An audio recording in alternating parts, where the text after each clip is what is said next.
কামলিওয়ালা নবীজি ওনার গর্দানটা আমার আল্লাহর দরবারে ফেলে রাখবেন। কামলিওয়ালা নবীজি দু চোখের পানি ফেলতে থাকবেন।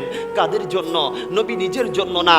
আজকে লাকসামের ইউরেনের জমিনে যারা আমার নবীর জন্য এই সকালেও এসে যারা বসে আছেন, মাগরিবের পরে পরেও যারা আমার নবীর মহব্বতে বসে আছেন, তাদের জন্য আমার কামলিওয়ালা নবীজি নিজের চোখের পানি ফেলতে থাকবে। আরো জোরে বলেন সুবহানাল্লাহ। আমার আল্লাহ বলতে থাকবেন, ইয়া রাসূলুল্লাহ, কাঁদছেন কেন, কাঁদছেন কেন? ইরফা রাসাকা ইয়া মুহাম্মদ, ইয়া রাসূলুল্লাহ, এই দেখেন মাকামে মাহমুদ সাজিয়ে রেখেছি আপনি নবীর শান ও মান দেখার জন্য। আজকের এই হাসরের ময়দান আপনি নবীর কান্নার জন্য না, কান্নার জন্য না, আপনি নবীর শান মান দেখানোর জন্য। ইরফা রাসাকা ইয়া রাসূলুল্লাহ, আপনি আপনার গর্দান তোলেন, গর্দান তোলেন, গর্দান তোলেন। ফাশফা তুশাফা ইয়া রাসূলুল্লাহ, এই নেন শাফাতের চাবিটা আমি আপনার কাছে দিয়ে দিয়েছি। আপনি যাদেরকে ইচ্ছা তাদেরকে হাতে ধরে ধরে জান্নাতের মধ্যে নিয়ে যান।